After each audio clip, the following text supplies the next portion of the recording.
Ассаламу алейкум. Я благодарю тебя за время, которое ты мне и нашим подписчикам уделяешь. Ва алейкум ассалам, ва рахматуллах. Всего доброго. Всем людям доброй воли. У тебя есть такая цитата, я ее зачитаю. «Любить свой народ– это естественное чувство, фитра, заложенное в нас. Но если эту любовь полностью отдаешь только своему народу, тогда приходишь к запретному нацизму. Мы, истинные кавказцы, имеем одно происхождение, истоки единой цивилизации, и ценности у нас общие. Аллах велит нам быть братьями и любить, несмотря на национальность, как и жили наши предки. Только так мы сможем быть правильными и свободными. Прилагайте усилия в этом направлении, делая джихад над собой. И только тогда Создатель откроет нам свою милость и сделает нас нравственными и сильными. Каждый ли человек обладает естественным чувством, чувством любви к своему народу? И в чем разница любви и нелюбви? Любовь, она бывает на уровнях разная. У одних бывает любовь только к самому себе. У других она ограничена только своей семьей. Вся его жизнь заключена в этом. Их у нас называют, нохчала, их называют рабами. Рабской психологии. У других эти чувства в параметрах своего селения. У других это чувство в параметрах своего народа. У других это чувство в параметрах Кавказа, в кавказском отношении. И есть еще мировое чувство. Чтобы этому миру желать добра. Вот это в нашем понимании Нохчи, я также уверен, что и также это у всех кавказцев, но я как определенно могу сказать в пределах своего народа, правильно? Но хотя я это чувствую, что это есть также у всех кавказцев. Дело в том, что у нас говорят, например, желаем добра всему этому миру. Мы не хотим зла ни для одного человека, созданное Аллахом, говорят. То есть это чувство самое высокое. Да? Болезнь за весь мир. А это глобальное мышление, глобальное видение наших отцов и нашего народа. А в Кавказском регионе оно более близкое, как бы свое. Да? И вот люди, которые не видят дальше своей семьи, вот эту любовь, они жалкие люди. Их у нас, они относятся к категории раба. То есть раб подразделяется на три вида, но у всех трех видов в Нохчалле, у них, у всех трех видов есть всего две желания. Это набить свой живот и вырастить таких же рабов, как они сами. Только в своей семье они видят счастье, весь этот мир. То есть это ущемленные люди самим создателем, наверное, из-за их самих личных желаний. Вот поэтому я говорю, любовь, она должна развиваться не только от семьи, городу, селу своему или народу, ко всему Кавказу, а потом, естественно, и желая всего доброго и всему миру. Вот от этого исходит наш кавказский менталитет.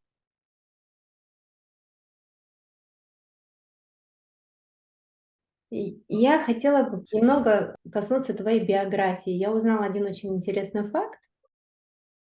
Но тебе свойственно такое качество, которое свойственно не всем, но некоторым кавказцам. Я брала интервью у историка Абхаза, и он рассказывал, он очень эрудированный человек, и он рассказывал о каждом народе, мы делали блоги. Я долго не могла его уговорить рассказать об абхазцах.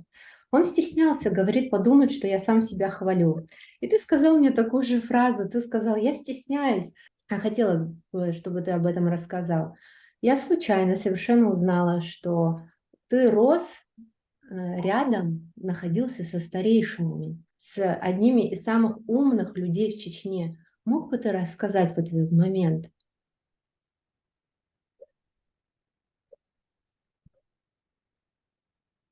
вы, журналисты, докапываетесь и выявляете даже забытые пласты, я бы сказал. Но это не забыть, этот вопрос невозможно, конечно. Я этим живу с детства, можно сказать, за исключением юного времени. У нас говорят, например, вот он записался в молодые люди. Говорят, когда из юности переходит человек в молодость, скажем, или как сказать, вот из детства переходит в юность. Вот это время нужно оберегать молодежь. К примеру, да, в нашем доме зимой, летом напротив нашего дома, прямо у нас на улице, улица у нас общая своя, не такая общая. Наши родственники живут по всей этой улице. На свадьбу или на похороны они открывают все свои ворота. То есть и горе, и радость у них общие, это означает. И в любой дом может заходить любой. К примеру, на свадьбу там у всех почти народов приглашаются. У нас этого нет. Приглашены все. Открыты двери для всех. Также, естественно, и на горе. Приглашается, например, исключительно старейшина или уважаемый человек, или ученый, или мулла алим. Вот им дается особенное приглашение в знак уважения, потому что они еще заняты, у них времени не бывает. А так открыто это для всех. То есть, таким образом, жизнь общественная и у нас в роду были старейшины, пусть меня не посчитают нескромным или, уважаемые люди. Они есть не у всех, но у большинства. И к ним приезжали такие же старейшины из других родов, селений, и наших приглашали к себе, естественно. Это было в советское время. Но официальная была советская власть, неофициальная была чеченская власть.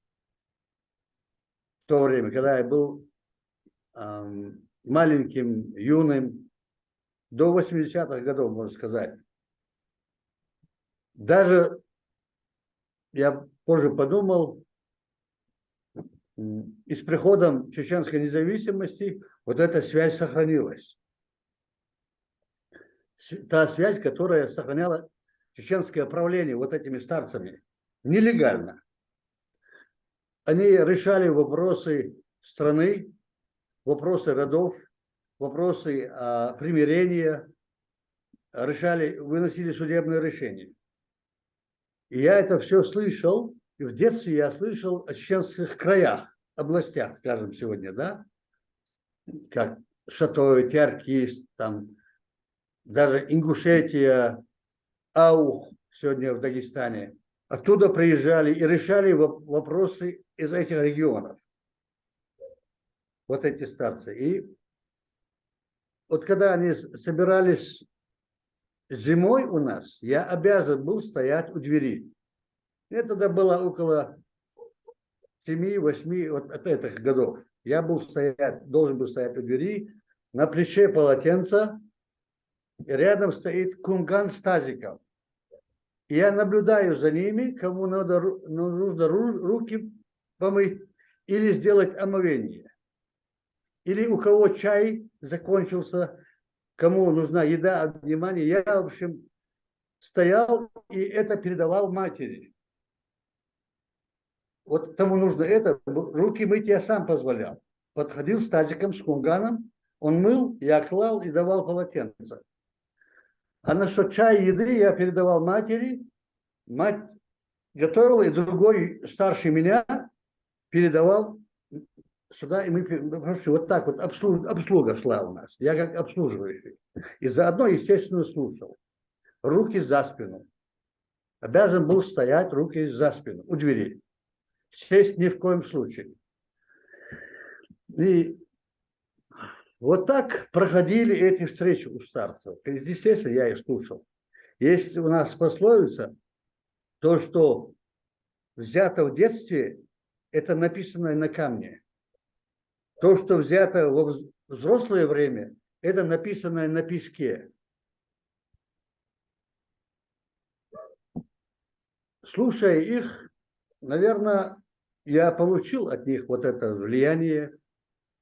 Это повлияло и на мою жизнь, вне всякого сомнения. До 15-16 лет я вот так вот рос. А потом записался в юнцы, как говорится. Ушел от всего. Там, в 16 лет я закончил школу. 2 года было до армии. И вот это время вот такое, только я закончил ДСАФ автошколу. И после ушел в армию. Армия, и вот так вот время учебы прошло. Я вообще, когда приехал домой, я жил этим. То, что я слышал от этого совета старейшин. И когда приехал домой, я увидел большую разницу. То есть мы теряем язык, теряем традиции с этим языком вместе. Идет русификация, а я был уже начитан. К этому времени мне уже было 27 лет. И вот я тогда взялся, все отбросил, все желания у меня ушли. Я взялся за это, сохранить язык, как бы народные традиции через этот язык. И вот это, из этого у меня сложилась дальнейшая жизнь по сей день. Абу Бакр, какими ты помнишь их, этих почтенных старцев? И это очень приятный такой вопрос, это реликвийный вопрос для меня. Я до сих пор живу, представляя их. Они были по сравнению с нашим временем очень необычайными людьми. У всех была улыбка всегда на лице. Грубости не видел никогда. Особо мне уделяли внимание почти все. Очень были добрыми. У них была такая общая стража. В них чувствовалась стража. Все сохраняли вот это вот как внутри, вокруг они сидят. И вот внутри то, что они сохраняют, это народный фундамент. Вот к этому относились они очень бережно. И все разговоры были у них все вокруг этого. И все они были единогласны стражи этого. Не было у них никаких споров. Единственные были, я бы не сказал даже, это споры, обсуждения были, когда разбирали вопрос кровной мести или заселение кого куда-то, или принятие кого-то из других, например. Вот эти вопросы они обсуждали, но не было никогда споров или грубости. Очень были деликатными, вежливыми. Я их называю аулияи. Они жили жизнью аулия. Это что? Это приближенные люди к Богу, к Аллаху. Вот я их называю, этих людей, вот такими. Их лица были такими, их взгляды были такими, их слова были такими. Я их называю последних истинных чеченцев. Может, я не прав в этом. У меня слов для них не будет, наверное, чтобы выразить свое чувство к этим благородным, уважаемым, добрым старцам. Очень мудрость, о мудрости я и вообще не сказал ничего. Сверх того, были они очень мудрыми. Национальные моральные границы. Вот эти моральные границы тут именно однозначно в Нохчалле, они обозначены они обозначены в первую очередь честностью, благородством, взаимовыручкой. И если человек не соблюдает, например, Нохчалла – это намного шире, большой институт, чем огромный комплекс обязанностей, возложенных на него Богом, пророком и собранными в твоем лице, в лице твоего народа, твоими мудрыми предками, возложено соблюдать. Если он не соблюдает это, естественно, он выводится из этих рамок. Этнически он чеченец может быть. Этнически может быть из тех, кто принял чеченцев, кто принял из нечеченцев, да? Он может быть из этнически самих и из тех, кто еще не прошел семипредковый цикл из принятых чеченцами. Разницы нету. То есть, если не соблюдаются общественные нормы, морали и законы, он лишается этого статуса. Обязанность Нохчалла обязывает человека в первую очередь быть бдительным к соседу. У нас говорят, сосед ближе дальнеживущего брата. Сперва к соседу, потом к селению и дальше. К краю, в целом по Кавказу. Например, постыдно чеченцу пройти мимо, где нужна его помощь. Это же показатель того, что нельзя пройти мимо, где нуждается твоя помощь. Нельзя пройти мимо, где есть насилие. А полная помощь, есть у нас считается половина помощи и полной помощи. Половина помощи та, которую ты оказал, когда ее потребовали, попросили у тебя помощи. Это половина помощи по чеченству. Полная помощь – это та, которую ты узнал без просьбы сам и пришел на помощь. Как сложилась их судьба? Слава Богу, они ушли спокойно своей смертью. Это была, я называю это время, когда это было время после возвращения с высылки. Вот эти 32 года. Единственные спокойные 30 лет, 32 года, которые мы жили мирно за 460 лет. Вот эти 30 лет. Они нас подготовили, связали с корнями прошлого, и мы на это восстановили свою государственность в 91 году.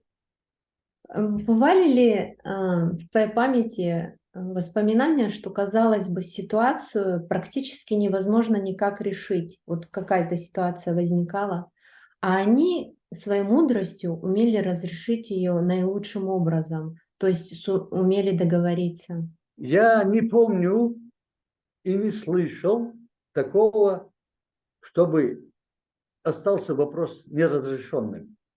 О таких говорили в старину, умевшие примирить огонь и воду. Твои родители попали под депортацию, как и твой народ. Да, это самая трагическая история нашего народа. Многие со мной не согласятся, но я по сравнению с этой высылкой, эти две войны далеко не сравнятся. Хотя мы знаем, что мы понесли, через чего мы прошли за эти две войны. Но по сравнению с высылкой, это я не могу сравнить.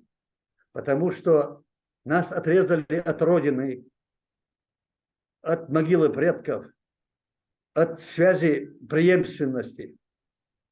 Мы потеряли, если разделить на 3 части, мы потеряли 2 части народа. Просто занижают всегда, неправда это.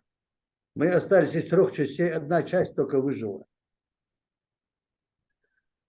И нет у нас могил этих людей. Мы потеряли помимо людей, тоже очень важно, семена. Семена, отобранные за тысячелетия. Семена лошадей, коров, скотины. Семена всего, например, потеряли. Бабушка оберегала, выбирала, тысячелетия выбирала лучшие из лучших. Вот эти семена, вот эту связь мы потеряли. Потеряли мы свою национальную одежду. Потому что то, что когда люди в основном были в бешметах, в черкесках, то, что выехали, это износилось, а не было своего, и пришлось одевать вот чужую одежду, скажем так. То есть много чего, это обо всем не скажешь, но это величайшая трагедия. И в этом, например, у моей матери была одна сестра, отец был на войне, на фронте. Эта сестра погибла, отец раненым приехал в Сибирь с фронта, без ноги. И он там умер. Со стороны отца умерли. Один брат моего отца был на фронте, имел орден, Красная Звезда, по-моему, была, после, вот, в общем, героем был, офицером. Он ушел на эту войну в тайне от моего деда. Дед бы его не пустил бы на эту чужую войну. Он в тайне ушел. Он закончил вот это ВСУ, первое советское училище. И там, видимо, промыли ему мозги. Он был грамотным. Ушел на войну в 1939-м, в тайне. И, в общем, тоже в 1942 году отец получил фотографию, до сих пор она есть у нас. Вот у него на петлицах 3 вот эти вот кирпичика, не знаю, что это значит. Был танкистом, офицером какого-то корпуса, командовал, говоря. Корпус или бригада, не знаю. В общем, какой-то группой танковой части. Он погиб. Потом брат был, старший брат, мой отец был самый младший. Моему отцу было 8 лет, когда выселяли. Матери было 3 годика. Мать старшего брата, помимо военного, и 2 сестер потерял мой отец. И вы представьте себе 8-летнего пацана. И его, конечно, были дяди по отцу. Они тоже в основном умерли. И вот так вот, не только мой отец был таким, и многие другие. Вот единицы остались, мы выжили из этих единиц. Почему вы выжили, народ в целом? Вот я сейчас объясню, почему я это спрашиваю. Убыхи ушли и не смогли пережить этот момент. А депортация карачаевцев, балкарцев, чеченцев, ингушей, благо, завершилась тем, что они хоть огромной ценой, хоть в маленьком проценте, но смогли вернуться, в отличие от убыхов. Может ли быть основополагающим причина того, что убыхи потеряли надежду по причине того, что, хотя их вынудили, но они сами ушли, а чеченцев, к примеру, насильно депортировали? Или в чем причина, вот, на твой взгляд? Почему вы сумели вернуться домой? Во-первых, это предначертание судьбы, как говорят в современном мире. Это воля нашего Создателя, вне всякого сомнения. А мы в этом мире делаем причины. Причины мы делали, да, выживали. Детям давали. Старшие умирали, себе не кушали, все давали детям. И старшие умирали от голода. Что там было, как нас там встречали, местных жителей в Казахстане, в Сибири, там, в Узбекистане расстреляли вот так вот, по кучкам, чтобы не выжили. Наши, например, закинули 2-метровые снега в Северный Казахстан, в Лениногорск. Самое тяжелое время, февраль. 2-метровые снега просто на поля выкинули. А местным людям сказали, настроили их, у них, это люди, людоеды, сказали, дикари, у них рога растут, чтобы спрятать эти рога, они одевают большие шапки. Заинтересовали этим людей, и когда нас выселяли, толпом шли, набрасывались местные, чтобы снять эту шапку и посмотреть на рога. А снять шапку это у нас равносильно убийству. И вот так начиналось вот это вот, представляете? Ссора сразу начиналась, неприязнь друг к другу. Выжили, например, Солженицын описывает это в своей книге «Архипелаг ГУЛАГ». Он отмечает там особо чеченцев. Он говорит, что высланные народы потихоньку вымирали, с потерей надежды. Лишь одни чеченцы, он говорит, были бунтарями и поддерживали тех, кто против советской власти. Они были открыто враждебны. Они не скрывали свою враждебность после того, как их предательски сдернули с родных краев, они уже не скрывали свою враждебность по отношению к власти, и 30 лет правившая НКВДшная власть не смогла подчинить их своим законам, заставить их исполнять свои законы. Это были не одиночки, не бунтари, а вся нация целиком, он сказал. То есть у нас есть такая поговорка, когда приходит безнадежность, говорят, да пускай это теперь, говорит, синим пламенем горит. И тогда он начинает действовать. Тогда, говорили старики, когда чеченцы доводят до этого состояния, он удивляет не только других и себя. Позже уже, когда начинает взвешивать, что он сделал после этого состояния. То есть довели до этого, да пускай это все горит, весь мир синим пламенем. До этого довели. Это была причина, а выжили мы благодаря Аллаху, альхамдулиллах. Потом у вас был недолгий период затишья, скажем так, перед бурей. И следующее это уже Первая Чеченская война и Вторая Чеченская. Извиняюсь, я очень против, кто говорит, пожалуйста, не говори так. Чеченских войн нету в природе. Это была русско-чеченская или российско-чеченская война. Большая часть, очень большое количество сегодня чеченцев находится в Европе, да и в других странах мира. Мне кажется, это современные махаджиры, вынужденные переселенцы. У нас, у абхазов есть такая пословица: «И кости махаджира по родине плачут». Как вы справляетесь? Очень сильно сказано. Я такого не слышал, очень сильно сказано. Как вы справляетесь? Душа, как она же плачет. Есть, конечно, люди, мухаджиры, переселенцы в Европе, которые довольствуются этой жизнью. Есть и такой процент. Но есть процент большинства, которые живут Родиной, воспоминанием живут.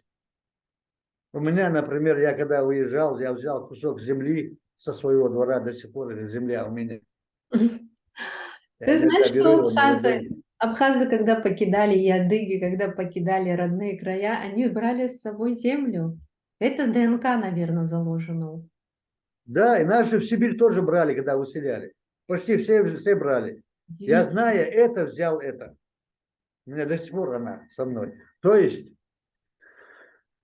каждый день я жду новость, что завтра откроются ворота, и мы поедем домой.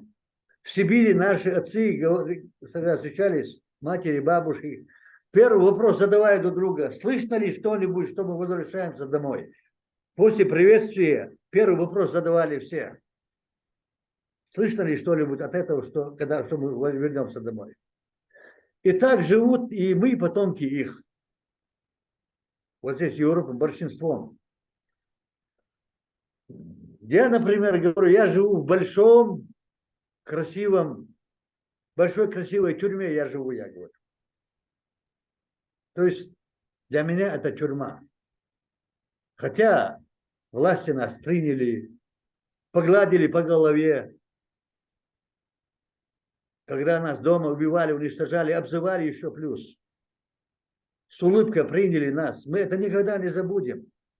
Приютили нас, дали нам дома такие же, каких они сами живут. И детей наших приняли к себе в свои школы.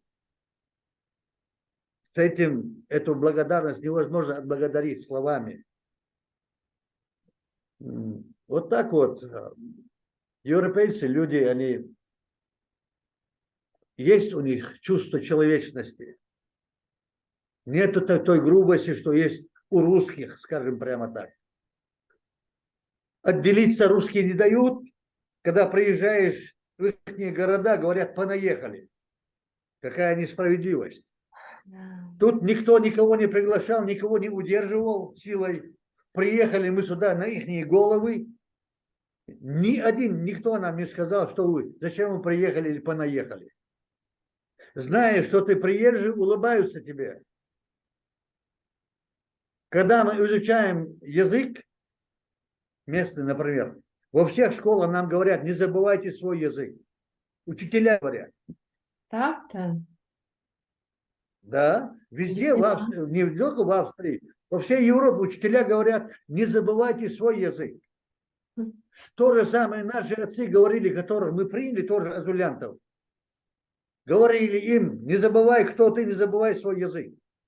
Чем грозит для народа потеря родного языка?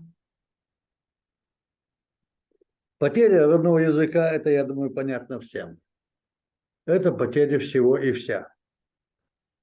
Потерял язык, народ нету его. Язык – это душа народа. Язык оберегает народ, сохраняет народ. Это его лицо. Все заложено в языке.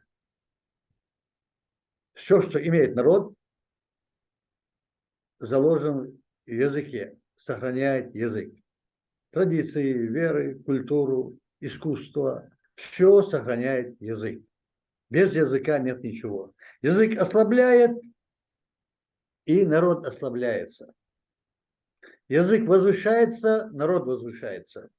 У нас, вот, допустим, в абхазском языке есть шифра. Он отличается от русского языка тем, что, допустим, слово «друг». Ну, в русском языке «друг» – это друг. Никак ты его не разбиваешь. А у нас, разбив его, это получается два слога: «подобный тебе», «похожий на тебя». В чеченском языке также имеют глубокие шифры языки, ну, слова. Шифра, вот абхазская, она очень красивая. Друг, это, как бы сказать, может, и в русском языке в настоящей дружбе заложено братство. Это им виднее. Мы не будем это отрицать. У них тоже есть хорошие, достойные люди. И эти хорошие, достойные люди русских загнаны в угол. Я всегда говорю, как мы, чеченцы, хорошие, благородные русские загнаны за красные флажки, как волков нас отстреливают. Почему ты так говоришь? Вот так же загнаны за красные флажки и сами благородные, хорошие русские. Их голоса нет, не слышен он. Благодаря интернету кое-кого мы узнаем. И вот... Хочешь сказать, они заложники в то же... Естественно, заложники они сами. И вот эти 80%, смело могу сказать, больные имперским шовинизмом. Всех ненавидят, высокомерие, вот это вот у них заложено в них, это имперская пропаганда, они заражены. А вот нормальные люди среди них, они подавляются, как и мы сами, кавказцы. Они в изгнании или обзывают их агентами Запада, влияния, там, чего только на них не навешивают, как и на нас, бандитов, там, террористов. Фишка такая у империи. А друг Абхазы, это ты сказала очень красиво, это выразила, подобно себе. У нас, например, отношение доттаг у нас друг, отношение к нему выше, чем к родному брату. Тоже своеобразная такая близость, как ты выразил в Абхазии, близость. Дотта, говорят, у нас дар Божий, Вот. Божий подарок, говорят. Не каждому достается друг. Дотта. Дотта – дар Божий. Дотта другу ты скажешь то, что не скажешь брату. Брат или старший, или младший. А у ченцев это очень разделено. Старшим братом он не ровесник, и с младшим он не ровесник. Ровесник он только с ровесниками, не из своей семьи. В своей семье ровесников нету у нас, например, да, потому что грани строго разделены. Старший, младший. Я вот хотела тебе следующий вопрос. Это все цитата с твоей страницы. У тебя написано: «Небо красит солнце, ночь красят звезды, человека красит нравственность». Почему такое значение дают кавказцы именно нравственным законам? И я хочу заметить, испокон веков угорцев, даже еще в те времена, когда были антинравственные проявления в своей основе, к примеру, в Древнем Риме, или же возьмем, допустим, какой-то другой период, более поздний, середина XIX века, империи, когда еще была работорговля, крепостное право, у наших народов была свобода. Даже когда вот происходила вот эта русско-кавказская война, многие историки писали, это последняя война рыцарей на земле. Почему у нас уже были заложены вот эти каноны, а многим представителям пришлось сделать какой-то определенный этап, чтобы прийти к этому? Вот это пословица, я перевел нашу пословицу на русский язык. Землю красит солнце, небо красит звезды, человечество нравственность. Я когда эту пословицу перевел одному профессору в России, он восхищался и записал ее и сказал очень восхитительные слова. Мне неудобно об этом говорить, про мой народ он сказал. Кто придумал такую пословицу, то есть то-то, то-то. И все равно ты не можешь проговорить, что он сказал. Понимаешь, у чеченцев есть одна такая, как бы выразить, даже не знаю слово. Я, в общем, очень тяжело говорю на русском языке, давно я его забросил. И вот пришлось мне 2 года назад открыть русский язык для себя, например. 30 лет не говорить. В общем, есть такое у нас, когда мы, чеченцы, говорим о своей правде, естественно, что известно всему нашему обществу. Другим кажется, что мы это выдумываем, что это сказка, что мы восхваляем себя. Кажется это другим. Я много это встречал. Поэтому вот эта скромность внутренняя не позволяет нам всегда говорить о наших естественных вещах, потому что другие не верят. А мне старцы говорили: сынок, не говори правду, знающую тобой и Богом, не говори о ней, если другие люди не готовы к этому, не поверят, если этому. Они посчитают тебя лжецом, а святую осквернят, о котором ты говоришь. Вот многие представители других народов, когда мы говорим естественные вещи, говорят: о, сказки, это невозможно. Невозможно для его восприятия. Да. А для нас это естественные вещи. И поэтому говорить, пусть за тебя говорят, другие говорят у нас. Поэтому я могу со стороны сказать о своем народе, о внутреннем мире, о каких-то штрихах своего народа. Я и говорю об этом. Я об этом обязан, я считаю, могу говорить. Но говорить конкретно о личности, например, или о себе, там, о брате, друге, пусть другие говорят. Хорошо, но У нас тогда так. ты все равно ответь на мой вопрос. Почему, ладно, многие представители горских народов Кавказа сохранили эту нравственность. И еще один вопрос я хотела бы добавить. И какова степень ответственности у них в первую очередь, когда они в современных реалиях, некоторые из них, ее теряют? В больше ли она уже, раз их предки обладали этой степенью, какая ответственность на них ложится при потере сегодня? Ведь не все кавказцы, не все абхазы, не все чеченцы и многие представители других народов ведут себя правильно. Вот могут вы вот это прокомментировать? сказать о нравственности, конечно, нравственность занимает очень высокое место в нашей религии. Наш пророк, саллаллаху алейхи вассалям, сказал, кто имеет нравственность достойную, вот так он показал, двумя пальцами, будет вот так рядом со мной в раю. Представь себе. Нравственность, он сказал, алейхиссалату вассалам, выше дополнительных молитв и чтения Корана ночью. Почему? Потому что это уважение к человеку. Это почитание его, как Божьего создания. Первая нравственность, обязанность быть в почитании своим родителям. Поэтому у мусульман родители на высшем уровне и сегодня почитаются. Мы получили нравственность свою издревле, не только от нашего последнего пророка, а от других пророков. Мы древний народ кавказцы. В Европе называют кавказионами, в Америке называют расу кавказионской, белую расу. Они здесь это признают, что первый источник человеческой расы вышел из Кавказа. Мы духовный центр этого мира, Кавказ. Лишь Российская империя это назвала европеоидной, чтобы крыть то, что они делают, творят на Кавказе, чтобы не признать их, кого они убивают, кавказцев, они заменили это слово европеоидной. Только в России.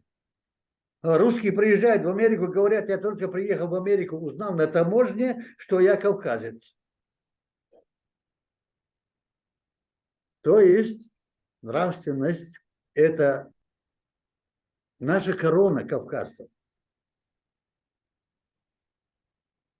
Это наше уважение, наша любовь, наше почитание, наше гостеприимство – все исходит из нравственности.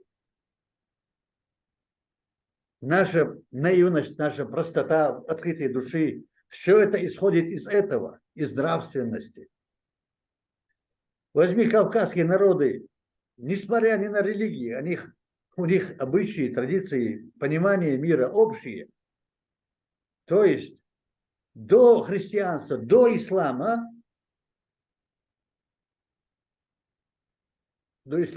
скажем как, до пророка Мухаммада, потому что ислам считает всех пророков исламом. До Иисуса Христа, алейхиссалам, до нашего пророка, алейхиссалам, предыдущие пророки тоже несли эту нравственность. Мы были связаны с ними. Оттуда мы собрали все это, оттуда все идет. Вначале мы были единым народом, потом разделились на народы. Но характер, нравственность у нас остался. И вот это есть наш общий фундамент, на чем зиждется кавказство, признано миром кавказской расой. Абу Бакр, что ты говоришь? Вот сейчас мы сделали один выпуск с историком, он академическим языком, но рассказывает, вот все, что ты говоришь, только основываясь на научных доказательствах, которые подтверждают иностранцы по всему миру, всех национальностей, там из Америки, из Европы, из России. И вот мы собрали один выпуск, вот, и кому будет интересно, мы бы хотели, конечно, чтобы вы посмотрели. Это к тому, что я хотела подтвердить, есть научное подтверждение твоим словам. Но теперь скажи мне, пожалуйста, что несет для кавказца потеря вот этой нравственности, вот этой степень ответственности перед Всевышним? У них была возможность учиться через пророков, и сегодня кем они будут, если они вот это все потеряют? В предыдущем вопросе остался ответ, у меня без ответа остался, и вот здесь как раз дополняется. Да, не все соблюдают, многие из нас смельчали, из нас, кавказцев самих. Но это не влияние самой жизни кавказцев. это влияние иностранное, это влияние имперское, это влияние усиленной программы на ассимиляцию кавказцев. Все идет оттуда. Когда мы правились сами собой, этих элементов у нас было очень мало. То есть люди боялись осуждения общества.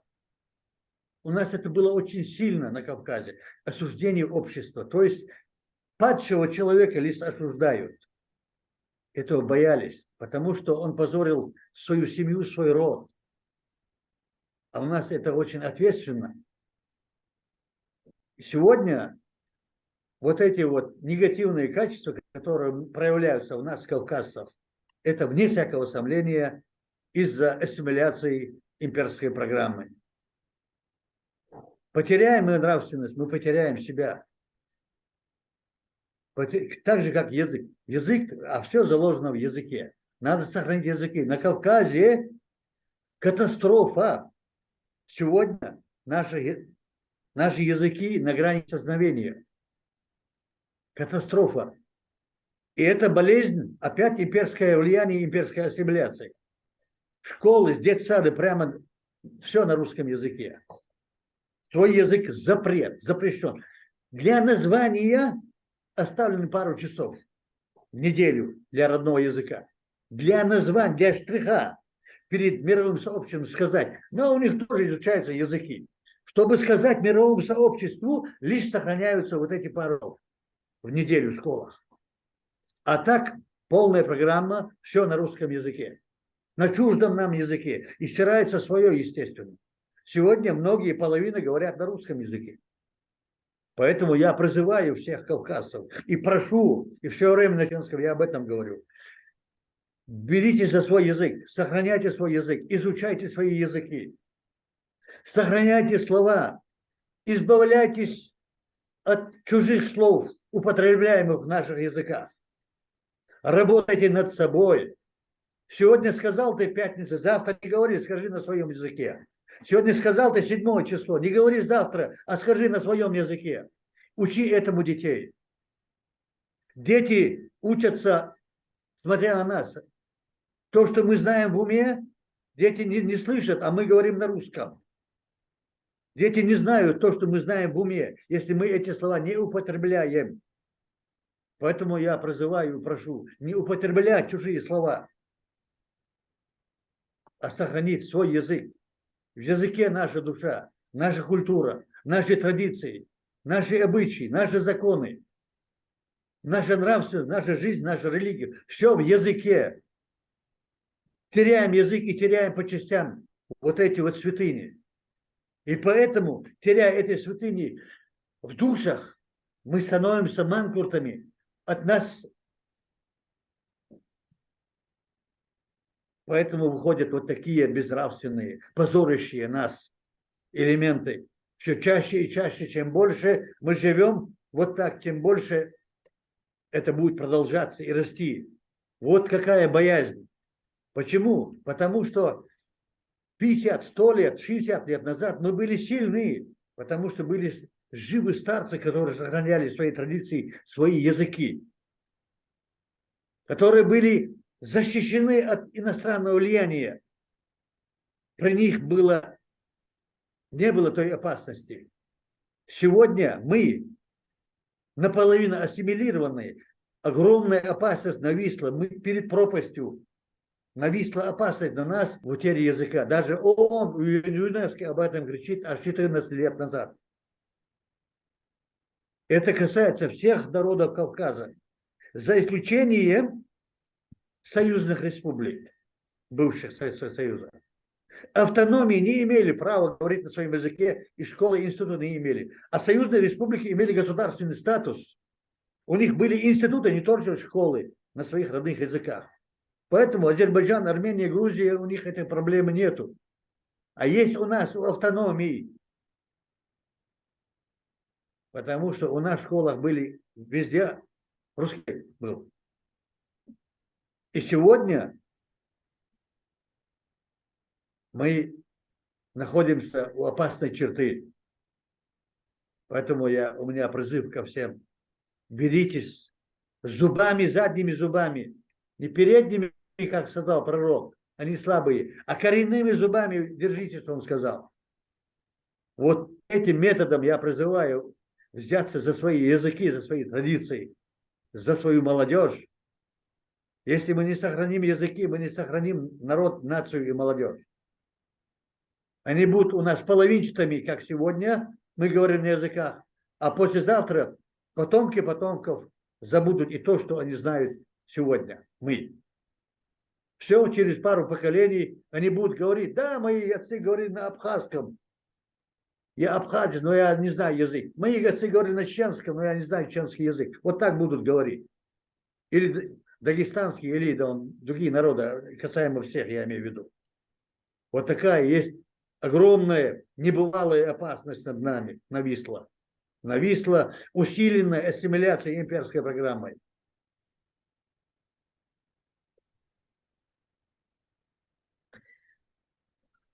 Я благодарю тебя. Тогда, если ты позволишь, мы на этом этапе закончим передачу. Хорошо, конечно. И тебе спасибо, и тебя благодарю за вопросы, за беспокойство нашего общего дела. Можно последний вопрос на сегодня? Конечно. Говорят, я не раз это слышу, что скрывать, просто я не акцентирую в передачах на этом, что есть сильная разрозненность между кавказцами.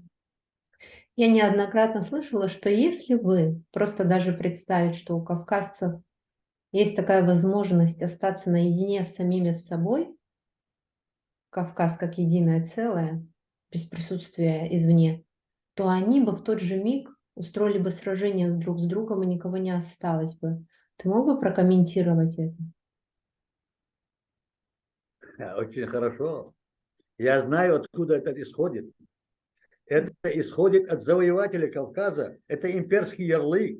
Чтобы мы думали, что без дяди мы жить не сможем. Это все оттуда нам внушается.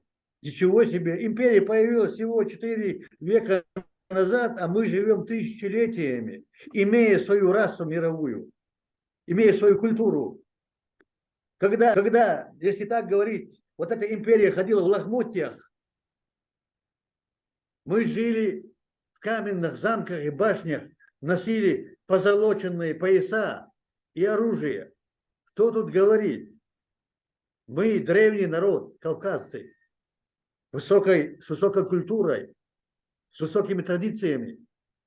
Из Кавказа образовали Европу, ушли. Это кавказские наследники. Также они ушли в Америку. Что тут говорить? У Кавказа есть 3 главных фактора, я всегда об этом говорю. То, чего нет у другого мира. Это природная защита морями, полуостров. Омытый этими морями земля. Это раз. Второе, природное богатство. На Кавказе есть все природные богатства. И самые лучшие, притом. И третье, наше духовенство. Наша духовность. Наши традиции и человечность. Эти 3 фактора сегодня почти потеряли. По частям имеют эти факторы, а мы имеем все 3. И самый высокий мы имеем духовность. Несравненно высокий уровень духовности, степень духовности. Поэтому Кавказ, если нам не дают объединиться, если объединился бы Кавказ, как было, мы были бы, конечно, несравненно самым сильным государством мира.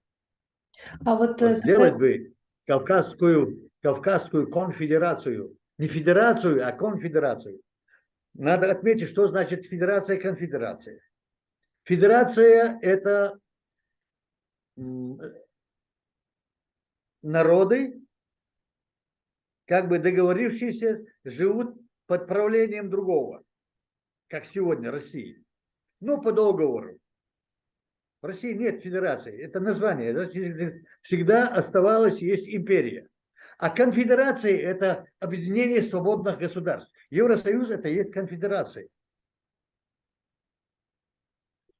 Вот к этому надо было нам стремиться. Мы-то стремимся, но нам не позволяют, но мы должны подготовиться. Мы должны быть готовы к этому. Надеемся на это. Мне часто говорят, что мы, кавказцы, мечтатели, что это невозможно, что мы в любом случае попадем под молот какой-либо империи, если не одной, Это то все оттуда идет. Это все нам никакой покровитель не нужен. И никакой донор нам не нужен. У нас есть все свое. И мы самодостаточны.